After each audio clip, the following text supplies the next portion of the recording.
बिस्मिल्लाहिर्रहमानिर्रहीम। सैयदना मोहम्मद वाले मोहम्मद। अस्सलाम वालेकुम। कैसे हैं जी आप सब? उम्मीद करता हूँ सब खैर ऑफिस से होंगे। And welcome to another video, another lecture, lecture number 9। आज का जो टॉपिक है हमारा वो है प्लैनेट के एस्पेक्ट्स। एस्पेक्ट कह लो आप इसको रिफ्लेक्शन भी कह सकते हो। मैंने साइड पे लिख दिया है कि प्लैनेट का एस्पेक्ट है, प्लैनेट का रिफ्लेक्शन है, प्लैनेट का अक्स है, या प्लैनेट की नजर है। ठीक है, या नजरात। अगर एक एक घर को देख रहा तो नजर, अगर एक से ज्यादा घरों को देख रहा तो नजरात। ये है क्या? जब भी कोई प्लैनेट कहीं भी बैठा होता है जायचा में, कहीं भी बैठा होता है, तो वहां से एक स्पेसिफिक घर को जरूर देखता है, या दो घरों को या तीन घरों को लाजमी देखता है। तो वो जिस घर में बैठा होता है उसके भी रिजल्ट दे रहा होता है, और जिस घर को देख रहा होता है वहां के रिगार्डिंग भी रिजल्ट देता है। ठीक है, तो उसका उन घरों को देखना एस्पेक्ट कहलाता है, नजर या नजरात कहलाता है, रिफ्लेक्शन कहलाता है। ऑलराइट, मिसाल के तौर पे, बल्कि मिसाल क्या, डायरेक्ट लिखना शुरू कर देते हैं। इसको मैं कॉपी पेस्ट करता हूं यहाँ पर साइड पर। ओके, तो सबसे पहले हम बात कर लेते हैं मार्स की। ठीक है, मार्स के तीन एस्पेक्ट होते हैं, फोर्थ, सेवंथ, एट्थ। तो मार्स के ये तीन एस्पेक्ट्स हैं। इसका मतलब ये है कि मार्स जायचे में जहां भी बैठेगा उस घर के तो रिजल्ट देगा ही देगा, लेकिन उसके साथ साथ वो जहां पर चौथी नजर डालेगा, चौथा एस्पेक्ट डालेगा, चौथी नजर होगी, चौथा अक्स होगा या चौथा रिफ्लेक्शन होगा, वो उसके भी रिजल्ट देगा। फिर वहां से ही बैठकर जब वो सातवें घर पे एस्पेक्ट करेगा तो वो भी रिजल्ट देगा। वहां से ही बैठ के आठवें घर पर जो एस्पेक्ट डालेगा, एस्पेक्ट डालेगा, उसके भी रिजल्ट देगा। ठीक है। अच्छा, अब कुछ लोग कंफ्यूजन क्या समझते हैं, वो समझते हैं मार्स यहाँ पर अगर बैठा हुआ है, मैं यहाँ बना देता हूँ, ये समझे ये मार्स है, तो वो समझते हैं चार सात का मतलब है ये चार, सात और आठ तीन घरों के रिजल्ट देगा। नो, ये हाउसेस के नंबर है।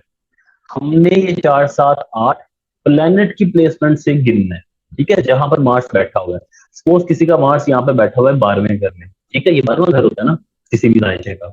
तो यहाँ से वो चौथी नजर कहाँ डालेगा? यहाँ से काउंट करो, एक, दो, तीन, चार।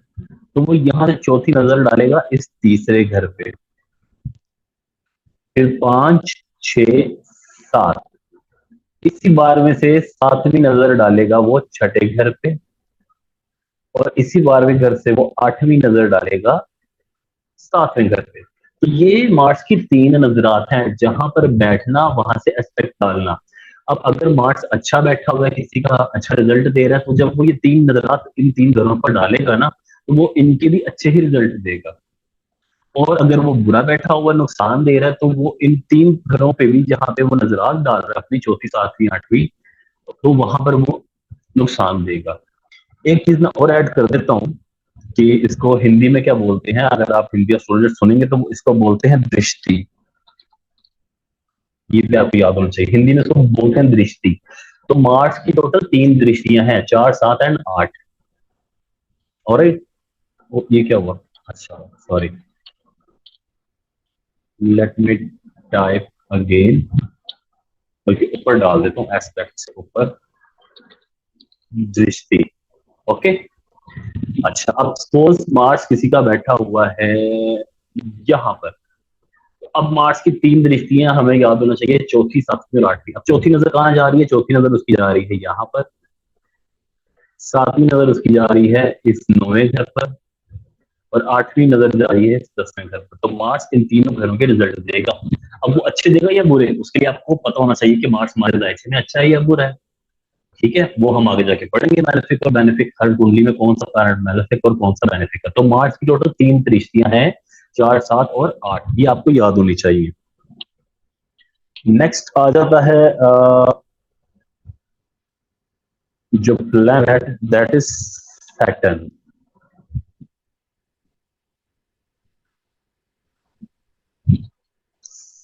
सैटर्न। सैटर्न की भी 3 दृष्टियां होती हैं। सैटर्न की कौन सी दृष्टि होती है? सैटर्न की होती है 3rd, 7th एंड 10th। तो सैटर्न जहां भी बैठेगा वहां से तीसरी नजर डालेगा, वहां से तीसरे घर पर, वहां से 7वें और वहां से 10वें।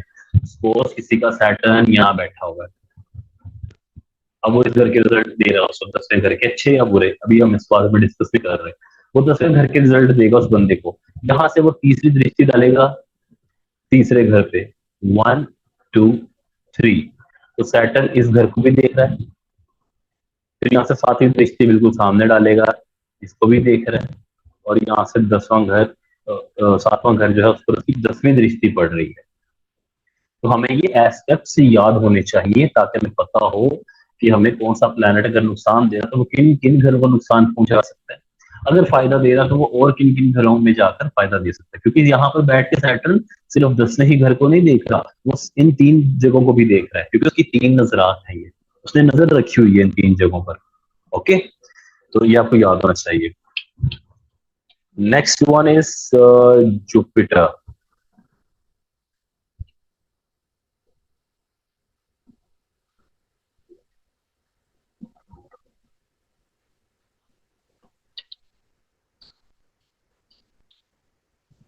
कल ही अगर वीडियो हो जाती तो अच्छा था, टाइम बच जाता मेरा भी आपका भी। तो जुपिटर की 3 नजरात होती हैं, 5 7 और 9।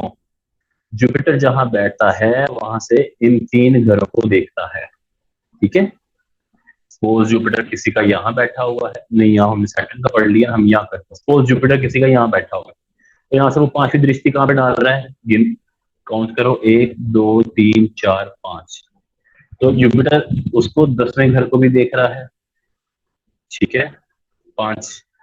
फिर 7वें घर नजर उसकी इस 12वें में पड़ रही है, और उसके हम क्या पढ़ रहे थे जी, हम पढ़ रहे थे कि जुपिटर की जो 5वीं नजर है वो पड़ रही है 10वें घर पर, जुपिटर की 7वीं नजर पड़ रही है 12वें घर पर, और जुपिटर की 9वीं नजर पड़ रही है दूसरे घर पर।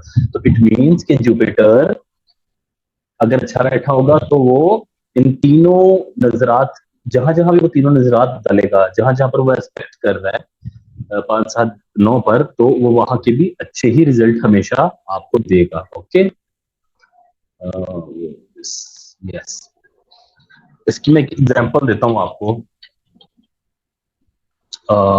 अपने चार्ट से।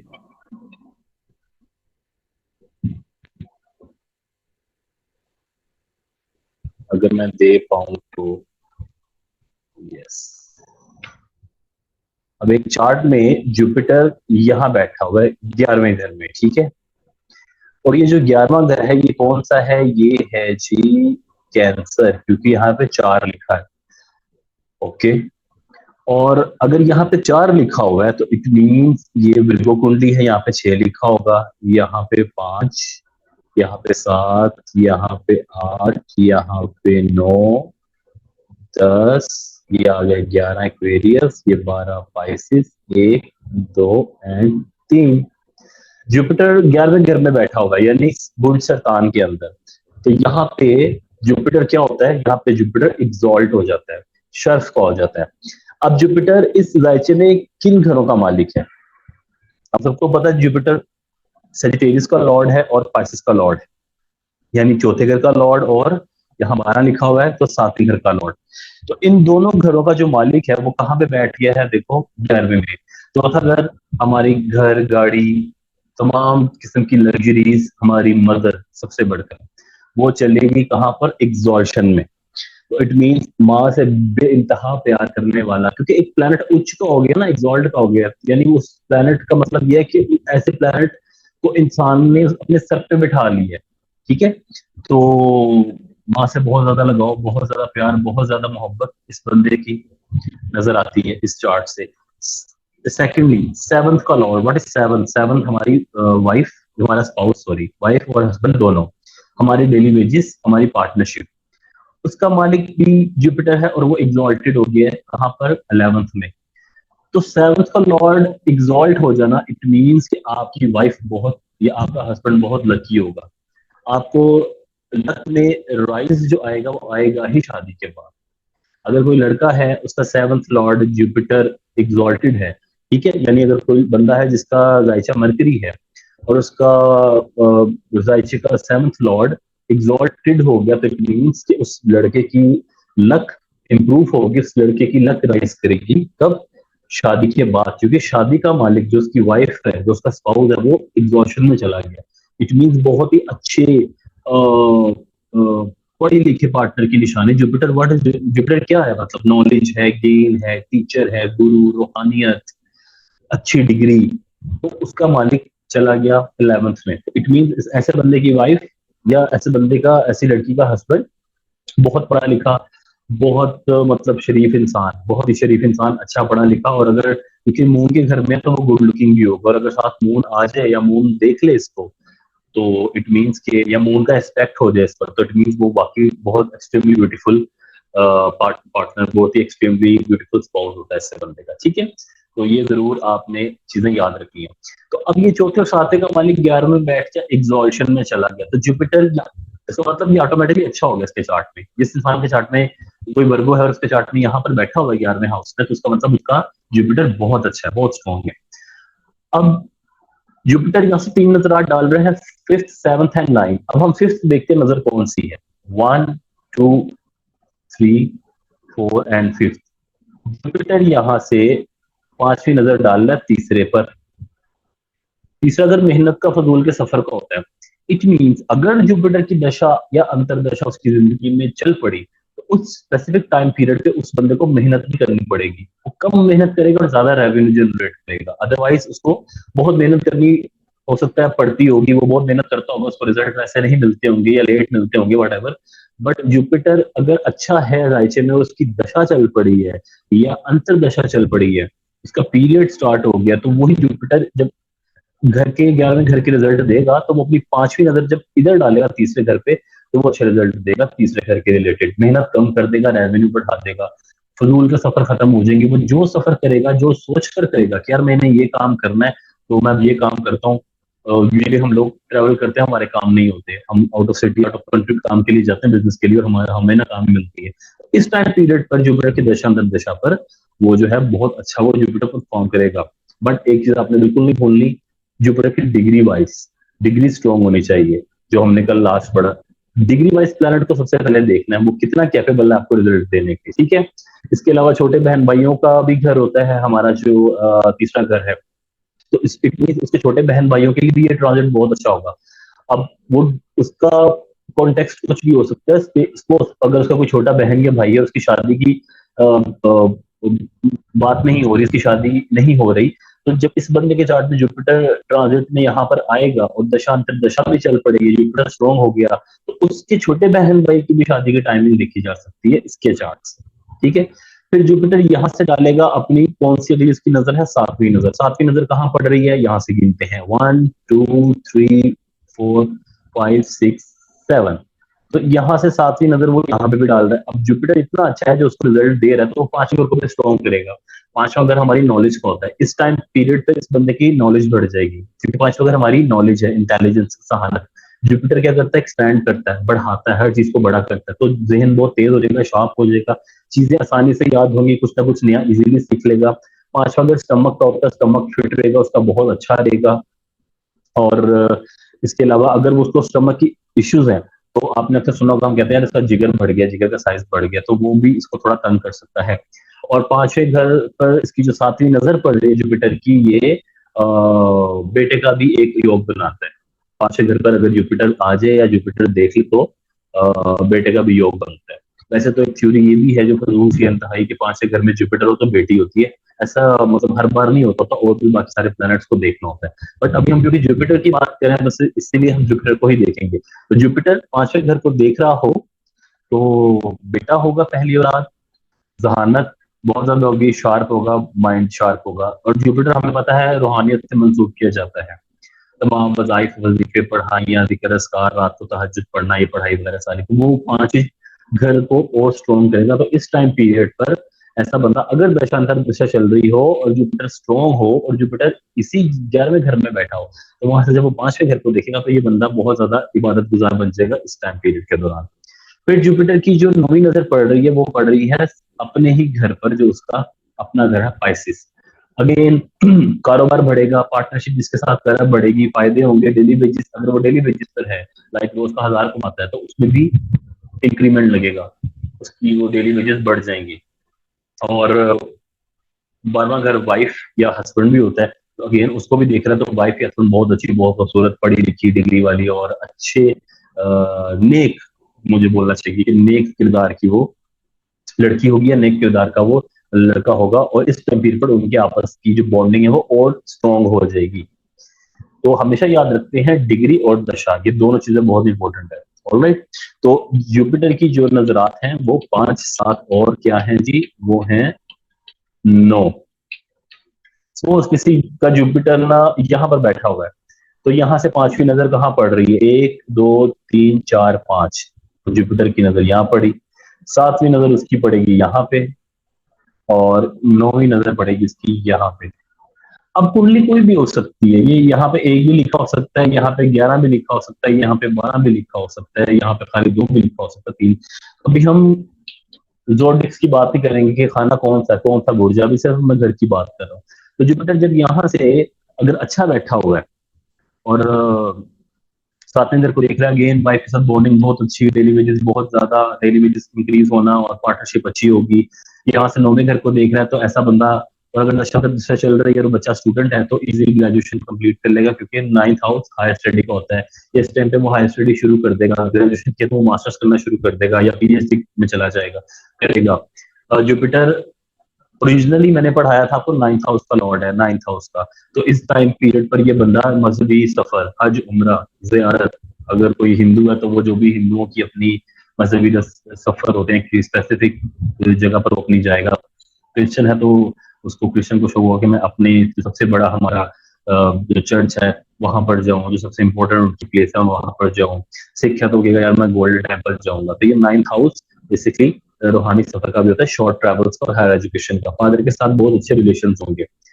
फिर यहाँ से जुपिटर 9वीं नजर कहाँ पे डाल रहा है, 11वें घर पर। तो 11वें घर पर जिसकी नजर पड़ रही थी 9वीं नजर, तो वो 11वें घर से चीजें अच्छी होंगी, बड़े बहन भाई से रिलेशन बहुत अच्छे होंगे, सडन गेम्स होंगे, छोटी छोटी बीमारियां भी आएंगी।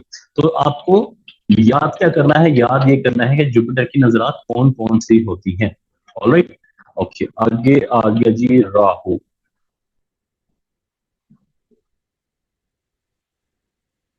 जुपिटर की तरह राहु की भी 3 ही नजरात होती हैं, और राहु की भी 3 ही नजरात होती है, 5 7 9। वो जहां बैठेगा वहां से 5वीं नजर डालेगा, जिस घर पर उस घर के रिगार्डिंग अच्छे रिजल्ट देगा, 7वीं नजर डालेगा, 9वीं नजर डालेगा, रिजल्ट देगा। ठीक है, मैं एक बार फिर आसानी से समझा देता हूँ आपको। सपोज किसी का राहु यहाँ पर बैठा हुआ है दाइचे में, तो वो 5वीं नजर कहाँ डालेगा, 1 2 3 4 5, तो उसकी 5वीं नजर यहाँ पर पड़ेगी। अगर राहु दाइचे में अच्छा है तो जब वो पहले घर को देखेगा तो इंसान की पर्सनैलिटी में वो वैसी चीजें क्रिएट करेगा जो राहु करता है। अगर जो राहु बुरा बैठा हुआ तो उसकी पर्सनैलिटी में वही चीजें लाएगा, बटन खुले, शेव बड़ी हुई, बाल कंगीनी हुए, सिगरेट, ड्रग्स, ये सारी चीजें चल रही होंगी। ठीक है, और फिर यहाँ से बैठकर 7वीं नजर वो इधर डालेगा। अगर तो वो बुरा हुआ जायचे में, जब 7वीं नजर यहाँ पर पड़ेगी तो वो मेहनत बढ़ा देगा, बंदा फजूल सफर करेगा, कामों के लिए जाएगा, अपना सामान लेके बेचारा दूसरे शहरों में बेचने के लिए, बिकेगा नहीं, नुकसान हो जाएगा। जितने पैसे मतलब उसके खर्च होंगे उससे कम कमाएगा, जो उसने कमाया होगा उसके खर्चे ज्यादा हो जाएंगे। लाइक उसकी लागत अगर 1 लाख रुपए थी, सारा सामान और डिलीवरी चार्जेस, या वो खुद गया ट्रेवलिंग चार्जेस डाल के 1 लाख आई थी, तो बेचारे का जो टोटल खर्चा होगा आने जाने का, स्टे का और वो सारा, वो उसको 1 लाख 20 में पड़ेगा, यानी 20 हजार उसको पहले से डालने पड़ेंगे। तो फिर उनके सफर बढ़ जाएंगे। यही राहु अच्छा होगा तो वो तीसरे घर में नजर डालकर मेहनत कम कर देगा। और फिर राहु की जो होती है वो तीसरी नजर नो होती है, उसको कहते हैं 9th एस्पेक्ट। वो कहाँ पड़ रहा है, वो 5th हाउस पर पड़ रहा है। ये थोड़ा सा ट्रिकी है, इसको समझना है। इसको ये नहीं समझना कि 5th हाउस को देखेगा इसको, 7th हाउस को देखेगा इसको, ये नहीं समझना। इसको इसको अपने नजरात में गिनना है, जहां पर प्लेनेट बैठा वो वहां से डब्बे गिनने हैं, 5वां डब्बा कौन सा, 7वां कौन सा, 9वां कौन सा। ऑलराइट, तो ये आगे जी राहु की नजरात। और last but not the least, sorry अभी लास्ट कहां से आ गया, इसके बाद आ गया केतु। What is Ketu? केतु केतु केतु केतु की भी राहु की तरह सेम ही नजरात होती है, क्योंकि हमने पढ़ा था कि राहु और केतु हमेशा ऑपोजिट होते हैं एक दूसरे के, ये हमेशा ऑपोजिट होंगे एक दूसरे के सामने 90 के एंगल पर, ठीक है। ये देखो, अगर आपके चार्ट में राहु यहाँ है ना, राहु मैं लिख देता हूँ, अगर आपके चार्ट में राहु यहाँ है ना, तो आप देखना केतु यहाँ पे होगा, राहु यहाँ पे है तो केतु यहाँ पे होगा। आप समझो एक स्टिक है और इसके दोनों साइड पर आप बॉल बांध दो, आप स्टिक को सेंटर से पकड़कर घुमाओ तो वो बॉल्स जो है ना, वो कभी एक दूसरे को टच नहीं करेंगे, वो साइडों पे स्टिक के एजेस पे ही रहेंगे। तो राहु केतु हमेशा एक दूसरे के अगेंस्ट घूमते रहते हैं, ठीक है। अगर सपोज किसी का केतु यहाँ बैठा हुआ है इस खाने में, तो यहाँ से ठीक सामने ये वाला खाना बनता है, तो उसका राहु यहाँ पे होगा। किसी का केतु यहाँ बैठा हुआ है तो राहु यहाँ पे होगा। तो राहु केतु हमेशा ऑपोजिट होंगे, राहु एक्सॉल्टेड होगा तो केतु भी एक्सॉल्टेड होगा, राहु डेबिलिटेटेड होगा तो केतु भी डेबिलिटेटेड ही होगा। ऑलराइट, तो केतु और राहु की 5-7 नजरात सारी मैंने आपको गिनवा दी। अच्छा, उसके बाद आ जाता है moon. Moon moon moon, what is moon? Moon की एक नजर होती है, दैट इज सेवंथ। मून जहां भी बैठेगा of the seventh house, seventh aspect जहां पर भी डालेगा अच्छे रिजल्ट देगा। सपोज किसी का मून यहाँ बैठा हुआ पहले घर में, पहले घर में मून होना तो आंखें होती हैं बिग और वेवी, लाइक जैसे वेव होती है ना, ऐसे जैसे समंदर की लहरें होती हैं, आंखें भी ऐसे होंगी। नोट करना, किसी का भी मून पहले घर में हो, आम आंखें होंगी ऐसे, किसी बंदे की मिसाल के तौर पे, ठीक है। इसकी होंगी वेवी इस तरह करके, या इसके बिल्कुल ऑपोजिट होंगी ऐसे मछली की तरह, या ऐसे होंगी ये, ठीक है। तो मुझे माउस से शेप में सही बन रही, लेकिन moon in first house, big very ice, बड़ी आइस, ठीक है। अच्छा, अगर किसी का मून यहाँ पर है और अच्छा है, सपोज कोई कैंसर लगन है, 4 लिखा हुआ है और मून जायसे का मालिक पहले घर में बैठा है, बहुत अच्छा है, बहुत अच्छा, आंखें प्यारी, बंदा खूबसूरत, ब्राउन फेस वगैरह वगैरह जो भी है, यहाँ से वो अच्छे रिजल्ट दे रहा है ना, तो वो यहाँ से 7वीं नजर डालेगा सीधा यहाँ पे 7वें घर पे, तो उसकी बीवी भी बहुत अच्छी होगी, बहुत इमोशनल होगी, ठीक है। डेली बेसिस में उतार चढ़ाव चलते रहेंगे, अच्छे होंगे लेकिन चढ़ते रहेंगे, पार्टनरशिप भी अच्छी होगी। यही मून अगर कोई भी साइचा हो, मून यहाँ बैठा हो, तो वो 7वीं नजर यहाँ डालेगा, अच्छा रिजल्ट देगा, अगर बुरा है तो बुरा रिजल्ट देगा, ठीक है। अगर किसी का मून यहाँ पर बैठा हुआ है, अच्छा मून ना एग्जॉल्टेड होता है टोरस में, मैंने पढ़ाया था। सपोज यहाँ पे 2 लिखा हुआ है, 11वें घर में 2 लिखा हुआ है, यानी बुर्ज सोर बन गया 11वां घर, और मून यहाँ पर बैठ गया, तो मून एग्जॉल्टेड हो गया, बहुत अच्छा हो गया, बहन भाई के साथ ताल्लुकात बहुत जबरदस्त। हो सकता है पहला बड़ा या बहन जो भी है, पहला बड़ा जो भी है घर में सबसे, उसका हो सकता है फेस बिल्कुल राउंड हो, चमकता हुआ, गोरे रंग का हो। तो अचानक फायदे भी होंगे, छोटी मोटी बीमारी आएंगी, खासतौर पे ब्लड प्रेशर की बीमारी आ सकती है यहाँ पर मून 11th हाउस, क्योंकि मून ब्लड फ्लो है, मैंने पढ़ाया था आपको। तो मून अच्छा हो गया, 11वें घर में एग्जॉल्टेड हो गया, फायदे फायदे दे रहा है। अब ये अपनी नजर कहाँ डाल रहा है? 7वीं, यहाँ पर। एक ही एस्पेक्ट है ना मून का, ये वाला 7वां, तो ये कहाँ पे डाल रहा है? 7th एस्पेक्ट, ये डाल रहा है 5th हाउस पे। तो जब 5th हाउस पे 7th एस्पेक्ट डालेगा तो क्या होगा? मून इज फीमेल प्लैनेट, तो हम ये कह सकते हैं कि 5th हाउस पहली औलाद होती है, 5th हाउस पहली औलाद, फर्स्ट किड, तो हम ये कह सकते हैं कि मून 5th हाउस को एक्सपेक्ट कर रहा है, तो ऐसे बंदा, ऐसी बंदी की पहली औलाद फीमेल हो सकती है, बेटी हो सकती है। मून जो है वो यहाँ पर डाल रहा है, तो बंदे के ख्यालात विद मून जैसे होंगे, उतार चढ़ाव, मूड स्विंग बहुत होंगे, जहन बहुत अच्छा होगा, शार्प होगा, नो डाउट, बहुत अच्छा, ठंडे दिमाग का बंदा होगा, क्योंकि एक ही एस्पेक्ट है मून का। और उसके बाद आ गया जी, ये बाय द वे मेरी 4th अटेम्प्ट है कि मैं वीडियो अब कंप्लीट कर रहा हूँ, हर बार कोई ना कोई पंगा पड़ जाता है। मर्क्यूरी, मर्क्यूरी, मर्क्यूरी का भी एक ही एस्पेक्ट होता है, and that is 7th aspect, जहां भी बैठेगा मर्क्यूरी देखेगा। आप देखना, जो सुमला कुंडली वाले हैं जिनका 6 है यहाँ पर, यानी सुमला कुंडली, और उनका पहले ही खाने में मर्क्यूरी बैठा हुआ है, तो ये बहुत अच्छा है, बहुत अच्छा है। इससे अच्छी प्लेसमेंट विर्गो राइचे में और जेमिनी राइचे में, इन दोनों का मालिक मरकरी है, इन दोनों राइचों में मरकरी अगर विर्गो में आ जाए ना, इससे अच्छी प्लेसमेंट के लिए कोई नहीं है, ये बड़ा खुशनसीब लोग हैं जिनके यहाँ पर है। अच्छा, इनमें क्या होता है बेसिकली, कि मैं क्यों बोल रहा हूँ, क्योंकि मैंने आपको बताया था कि मरकरी को फर्स्ट हाउस में डायरेक्शनल स्ट्रेंथ मिलती है, मरकरी स्ट्रॉन्ग हो गया, तो मरकरी यहाँ से 12 से 18 डिग्री के दरमियान है, यानी फुल स्ट्रॉन्ग है, ठीक है, 100% रिजल्ट देगा। सपोज किसी का हो सकता है यहाँ पे 16 डिग्री का मर्करी हो, 16 लिखा हुआ है ऐसे यहाँ, तो मर्करी पहले घर में आ गया, स्ट्रॉन्ग 16 डिग्री का हो गया, रिजल्ट बेशुमार देगा वो, अच्छे रिजल्ट देगा। अब क्योंकि पहले घर में आ गया, उसको डायरेक्शनल स्ट्रेंथ भी मिल गई, तो मर्करी और मजबूत हो गया। फिर मरकरी, तीसरी चीज, मरकरी सुमला के अंदर एग्जॉल्टेड भी हो जाता है, तो अब वो 3 गुना ज्यादा मजबूत हो गया। ठीक है।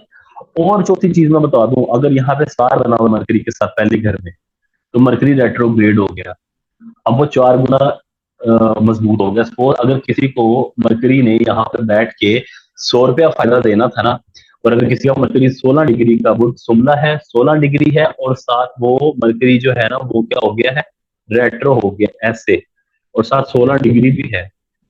16 मतलब 12, 13, 14, 15, 16, 17, 18, 12 से 18 के दरमियान है। तो समझो यहाँ पे ऊपर उसको 100 रुपया फायदा मिला था, यहाँ पे इस बंदे को 400 रुपया फायदा मिलेगा। यानी वो 1% मेहनत करेगा ना, उसको 4%, 400% रिजल्ट मिलेगा, 4 गुना ज्यादा। वो 1 रुपया लगाएगा, उसको 4 मिलेंगे, बस 100 लगाएगा उसको 400 मिलेंगे, क्योंकि मर्करी एग्जॉल्ट भी हो गया पहले घर में, मर्करी रेट्रो भी हो गया, मर्करी को डायरेक्शनल स्ट्रेंथ भी मिल गई, और मर्करी डिग्री वाइज भी स्ट्रॉन्ग हुआ। अब आपको क्लियर हो गया होगा कि लाइचा कैसे देखते हैं।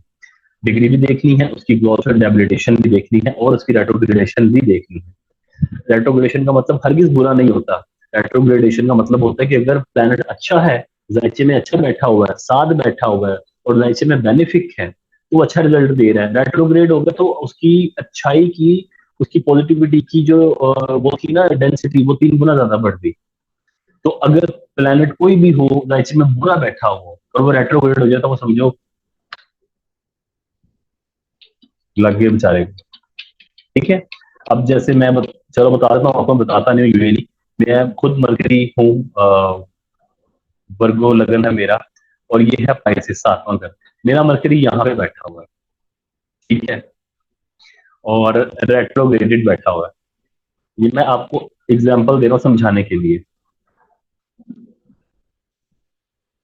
अब मेरे लगन का मालिक नीच हो गया, डेबिलिटेटेड हो गया, यानी खराब हो गया। इट मीन मेरी लाइफ की जो गाड़ी थी ना, जो ड्राइवर था, वो खराब हो गया। अब ओवरऑल मुझे तंग करता है मरकरी यहाँ बैठ के। और नीच होने के बाद, खराब होने के बाद, वो साथ रेट्रोग्रेड भी होगा, यानी अब इसके मुझे 3 गुना नुकसान उठाने पड़ते हैं। और मेरी मरकरी की दशा स्टार्ट हुई थी 2005 में समवेयर, और अभी खत्म हुई है 2023 में। और मुझे पता है मैंने इस पीरियड में क्या क्या देखा। मुझे, मैं नक्षत्र पढ़ाऊंगा फिर आपको बताऊंगा, और जब पदार्थ पढ़ाऊंगा, सेक्टर्स पढ़ाऊंगा, फिर मैं आपको बताऊंगा ये मुझे मरकरी ने क्यों तंग किया। स्पेशली स्पेशली मरकरी ने मुझे 2020 से 2023, और मंथ कौन सा होगा, अप्रैल, इस साल अप्रैल तक मुझे स्मृति ने बहुत तंग किया। ओवरऑल तंग किया तो मुझे 2005 से, पर इन 3 सालों में तो उसने अखीरी कर दी थी। उसकी एक वजह वो मैं बाद में बताऊंगा। थोड़ा सा एक्सप्लेन कर देता हूँ, बल्कि चलो आपको समझ आ जाएगी। मेरा मरकरी बैठा हुआ 26 डिग्रीज पर। ठीक है। तो 26 डिग्रीज का मतलब ये अपने लास्ट फेज में है। ठीक है। मैंने आपको क्या डिग्रीज पढ़ाई थी, 0 से 6, 6 से 12, 18, 18 से 24, और 24 से 30। अब ये 5 फेजेस थे। मेरा मरकरी 26वें डिग्री में बैठा हुआ है, यानी इस पोर्शन में बैठा हुआ है। अब 2005 से दशा स्टार्ट हुई है, और 2023 में खत्म हुई है। तकरीबन अप्रोक्सीमेटली 18 साल की दशा थी। ठीक है। 18 को आप नहीं, 18 साल बनते हैं ना, हाँ 18 साल की दशा थी। अब 18 को आप 4 पे डिवाइड कर दो। ठीक है। तो ये तकरीबन बनते हैं 4.5 ईयर्स अप्रोक्सीमेटली। ठीक है। तो जब मरकरी स्टार्ट में 2025 में मरकरी आया मेरी लाइफ में, जब दशा स्टार्ट हुई, मैं बता रहा हूँ कि मुझे इस पोर्टल में क्यों तंग किया, 2020 से ही ज्यादा तंग क्यों किया। मरकरी बैठा हुआ था 26 डिग्री पर, यानी इस पोर्शन में। तो मेरा पहला पोर्शन 4.5 साल का गुजर गया थोड़ा सा, फिर थोड़ा सा और बुरा हुआ, फिर थोड़ा सा अच्छा हुआ, फिर थोड़ा सा और बुरा हुआ। जब वो यहाँ पर आया ना 24 30 डिग्री, जो एक्चुअल जायचे में पैदाइश के वक्त था 26, तो ये वाला फेस इंतहाई बुरा था, इंतहाई बुरा। अगर मैं इससे भी पीछे जाऊँ ना, बुरा टाइम अपना आपको एग्जैक्टली बताऊं, जिसमें मैंने बहुत ज्यादा लॉसेस देखे हैं, वो एग्जैक्ट टाइम वो ये था 2017 मई से, 2017 मई से मई 2023। अब आप ये देखो, यही 4.5 का अरसा, 4.5-5 साल का अरसा ये वाला था, बनता है मेरा, बनता है ज्यादा, लेकिन मैं अप्रोक्सीमेटली आपको कैलकुलेट करके बता रहा हूँ। मैं बाद में बताऊंगा आसान तरीका क्या है इसको देखने का, कि कौन सा प्लैनेट की दशा चल पड़ी है तो वो किस पोर्शन में जाकर तंग करेगा, ये मैं वो बताना चाह रहा हूँ। क्योंकि 26 डिग्री पर था, तो उसने लास्ट पोर्शन में जब वो 26 डिग्री पर आया, इस पोर्शन में दशा का टाइम था ना, पहले मैंने आपको बताया कि दशा थी 18 साल की, और डिग्रियां मैंने आपको कल पढ़ाई है 5 होती है, तो 18 को मैंने 5 पार्ट में डिवाइड किया, तो 5वां पार्ट ये था। इट मीन जो उसका 4.5 साल का अर्सा था ना, वो उनका एक ध्यान है। तो इस तरह से ये काम करता है। अब जाहिर में मरकरी बुरा है, वो रेट्रोग्रेडेड है, तो मुझे तंग करता है, तो मुझे पता है रेट्रोग्रेडेशन में मुझे क्या करना है, मैं वो करता हूँ। ओके, और इसके अलावा अब तो खत्म हो गया दशा, मुझे इतना टेंशन नहीं है इसकी। तो किसी का जायचे में अच्छा बैठा हुआ मरकरी, जैसे मैंने बोला कि कोई विर्गो है, उसका मरकरी यहाँ पे बैठा हुआ है पहले घर में, तो बहुत अच्छा है। बंदा बोलने वाला, वो जब बोलेगा लोग सुनेंगे, एक जबरदस्त वकील बनेगा, बहुत अच्छा टॉप क्लास का, आप कह लो एंकर बन सकता है, सेल्स पर्सन बन सकता है। सेल्स पर्सन की मतलब कैपेसिटी होती है ना हर इंसान की, एक दुकान पर, परचून की दुकान पर काम करने वाला भी सेल्स पर्सन है, और एक मल्टीनेशनल कंपनी में बैठ कर उनके प्रोडक्ट्स दुनिया में बेचने वाला भी सेल्स पर्सन है। उसकी तनख्वाह लाखों में है, परचून की बेचारे की दिहाड़ी 2000 में है, तो वो कैपेसिटी अलग होगी दोनों। लेकिन मकरी पहले करना बहुत अच्छा होगा। अच्छा, अगर मिसाल के तौर पे कोई जेमिनी वाला है, 4, 5 और 6, ठीक है, तो उसका बुलसुला बनता है चौथा घर, और अगर उसका मरकरी यहाँ बैठा हुआ है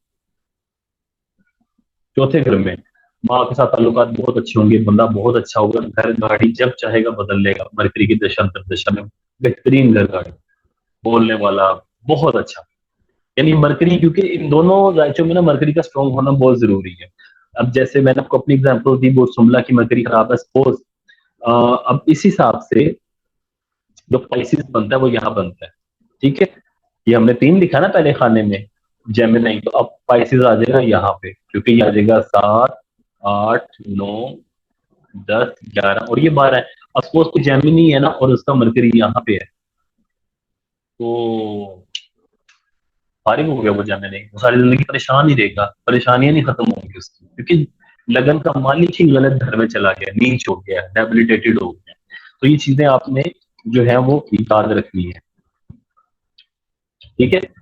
दूसरी सूरत क्या होती है, अगर वर्गो वाला है, यहाँ पे बलता है बुर्ज जोधा, अगर वर्गो का मालिक अपने ही घर में यहाँ बैठा हुआ है, जोधा में बैठा हुआ, तो ये भी बहुत अच्छी प्लेसमेंट है, ये भी उसको फायदा दे देगा काफी हद, ठीक है। तो ये हो गया मर्करी, और last but not least, one of my most most most most favourite planet, that is Venus. Venus also has one aspect and that is 7। Venus भी जहां बैठता है वहां से 7वीं नजर डालता है अपनी, जो भी घर बन रहा हो, ठीक है। सपोज वीनस इज हेयर, यहाँ पर किसी का वीनस बैठा हुआ है, तो वो यहाँ से यहाँ पे नजर डालेगा।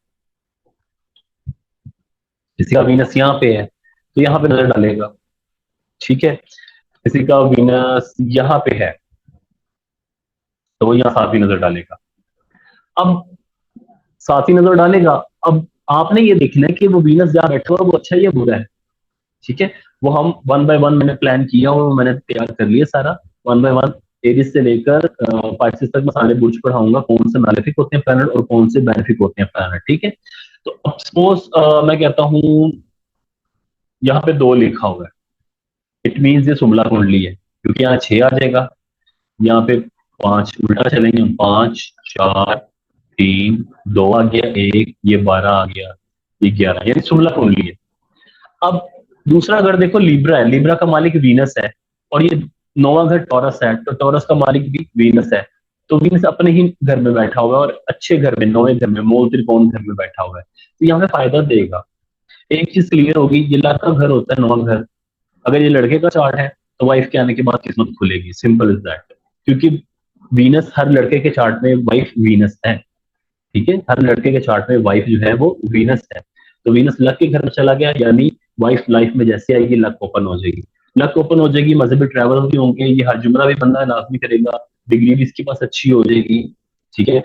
और इतना अच्छा बिजनेस जब यहाँ से यहाँ पे नजर डालेगा दूसरे घर पे, तो दूसरे घर के रिगार्डिंग अच्छे रिजल्ट देगा, सॉफ्ट स्पोकन, थोड़ी सी हो सकता है हार्श लैंग्वेज हो, गालियां शालियां भी दे बंदा, क्योंकि नहस प्लैनेट है बेसिकली जो वीनस है, तो बंदा बदजुबान तो नहीं होगा लेकिन गाली शालियां देने वाला। और दूसरा घर होगा, वेल्थ भी अपने बना लेगा, अपने एसेट्स भी बना लेगा, फैमिली के साथ रिलेशन भी अच्छे रहेंगे। तो अगर यही वीनस सपोज, सॉरी, हाँ यही वीनस यहाँ पे ही हो, यहाँ पे ही हो और वो डेबिलिटेटेड हो जाए। वीनस कहाँ डेबिलिटेटेड होता है, मैंने आपको पढ़ाया था, वीनस डेबिलिटेशन में जाता है जब वो विर्गो में जाए। सपोज यहाँ पे 6 लिखा है, यहाँ पे 7, यहाँ पे 8, यहाँ पे 9, यहाँ पे 10, यानी कैप्रिकॉन कुंडली है ये। किसी का यहाँ पे 10 लिखा होगा कैप्रिकॉन, तो यहाँ पे 6 लिखा होगा विर्गो, यहाँ पे लिखा होगा 12। वीनस 12 में शेफ का होता है इग्नॉल्शन का, और वीनस यहाँ पे डेबिलिटेटेड हो जाता है, नीच हो जाता है, हबूत हो जाता है। सपोज किसी का वीनस यहाँ पर आ गया, तो ये घर भी खराब, ये घर भी खराब, क्योंकि यहाँ पर बैठ के जब वो सातवीं नजर डालेगा तो इसको भी खराब करेगा। फजूल की मेहनत करवाएगा, फजूल के सफर करवाएगा, छोटे बहन भाई का ताल्लुकात खराब कराएगा जब भी दशा या अंतर दशा चलेगी। यहाँ पे बैठेगा, हज जुमरा नहीं होने देगा इजीली, बहुत दौड़ लगवाएगा, फादर के साथ नहीं बनने देगा, डिग्री में रुकावटें आएंगी, पढ़ेगा छोड़ेगा, पढ़ाई शुरू करेगा, ब्रेक्स आएंगे पढ़ाई में, ट्रेवल्स होंगे अब्रोड के, सेटल नहीं हो पाएगा, वापस आ जाएगा। दैट इज वीनस अगर डेबिलिटेशन में चला जाए। यही वीनस अगर एग्जॉल्टेड हो जाए, अब वीनस एग्जॉल्टेड कैसे होता है, हमें पता है वीनस कहाँ पे एग्जॉल्टेड होता है, वीनस एग्जॉल्टेड होता है पाइसेस के अंदर। तो सपोज वीनस 9वें घर में है और यहाँ पे पाइसेस लिखा हुआ है, ठीक है, और वीनस यहाँ बैठा हुआ है, तो ये आ गया 1, 2, 3 और ये 4। कोई बंदा कैंसेरियन है और उसका वीनस यहाँ पे बैठा हुआ है। अब वीनस इसके किस घरों का मालिक है, अब ये देखो, वीनस दो अच्छे घरों का मालिक है, चौथा घर और ये दो है ना, ये दो है, और 11वां घर, इन दो अच्छे घरों का मालिक एग्जॉल्टेड हो गया 9वें में जाके। फायदे ही फायदे, सफर करेगा, फायरिंग मिलेगी, बहन भाइयों के साथ ताल्लुकात अच्छे रहेंगे, हायर एजुकेशन इजीली करेगा, फादर के साथ ताल्लुकात अच्छे होंगे, हर जुमरा लाजमी करेगा, खूबसूरत घर होगा। क्यों, क्यों खूबसूरत घर होगा, क्योंकि सातवें का मालिक उच्च में चला गया, सातवें का मालिक एग्जॉल्टेड, सॉरी चौथे का मालिक एग्जॉल्टेड हो गया, घर खूबसूरत होगा, बहुत लग्जूरियस हाउस होगा, माँ के साथ ताल्लुकात अच्छे होंगे, माँ भी बहुत लग्जूरियस तबीयत टाइप की मालदा होंगी, ऐसे बंदों की, सोना वगैरह पहन के अच्छे कपड़े पहनने वाले, बहुत नफीस। ऑलराइट। और ये एग्जॉल्टेड वीनस जब अपनी सातवीं नजर डालेगा विर्गो पर, हालांकि यहाँ पे वो डेबिलिटेटेड होता है लेकिन सातवीं नजर अच्छी जाएगी उसकी, तो फजूल के सफर से जान छूट जाएगी, बहन भाई के साथ, छोटे बहन भाई के साथ ताल्लुकात अच्छे रहेंगे। तो इस तरह से नजरात काम करती हैं। अभी आपने ये नहीं देखना कि अच्छा है या बुरा, अभी आपने सिर्फ नजरात याद रखनी है, एस्पेक्ट्स याद रखने कि कौन से प्लैनेट्स के कौन कौन से एस्पेक्ट्स होते हैं, ठीक है। तो ये एस्पेक्ट्स आपको जुबानी याद होने चाहिए कि मार्स का 4, 7, 8, सैटर्न का 3, 7, 10, जुपिटर राहु केतु का 5, 7, 9, मर्करी मून एंड वीनस का 7। तो ये सारे आप याद कर लो एस्पेक्ट इंशाल्लाह। ये बेसिक्स हैं, मैं इसलिए पढ़ा रहा हूँ ताकि ये आपको आगे जाके काम आएंगी चीजें, अभी आपको शायद इतनी इंपॉर्टेंट ना लग रही हो, क्योंकि मैंने कल वीडियो शेयर की थी ग्रुप में जिसमें बंदा क्या बोल रहा था कि चार्ट ओपनिंग या chart making should be the last stage, वो लास्ट फेज होना चाहिए, जो आप सीख लो फिर अपना चार्ट रीड करना शुरू करो। हम पहले ही चार्ट रीड करना शुरू कर देते हैं और हम कन्वेंशन को गलत पढ़ लेते हैं, ठीक है। ये एस्पेक्ट सारे आपको जुबानी याद होने चाहिए, ये आपको याद होने चाहिए, आपको एक्सॉल्टेशन, डेबिलिटेशन, डिग्रीज, कौन सा घर किसको रिप्रेजेंट करता है, वो सारी जब चीजें आ जाएंगी उसके बाद आपको गुड वर्सेस बैड का बताऊंगा। फिर मैं आपको बताऊंगा कि कौन सा प्लानट, जैसे हमने पढ़ा ना एक्सॉल्टेशन का पढ़ा है, हमने डायरेक्ट सब्सटेंस का पढ़ा है, इसी तरह कौन सा प्लानट किस स्पेसिफिक घर में जाके अच्छा फील करता है। अब घरों की आएगी, वो अलग से वीडियो आएगी, वो आपकी बेसिक्स काफी कवर हो जाएंगे, फिर हम आगे थ्योरीज की तरफ इंशाल्लाह मूव करेंगे, ठीक है। तो आई होप आपको वीडियो अच्छी लगेगी और अच्छे बच्चों की तरह आप लोग पढ़ोगे, और आप पढ़ोगे मुझे फायदा होगा, ना मुझे नुकसान होगा, ये आपको पता है, ना मुझे कोई फायदा है या नुकसान है, मेरी कोशिश है सिखाना, जिन लोगों से वादा किया था सिखाने का वो सीखते हैं। तो दुआ में याद रखिए मुझे। अल्लाह हाफ़िज़।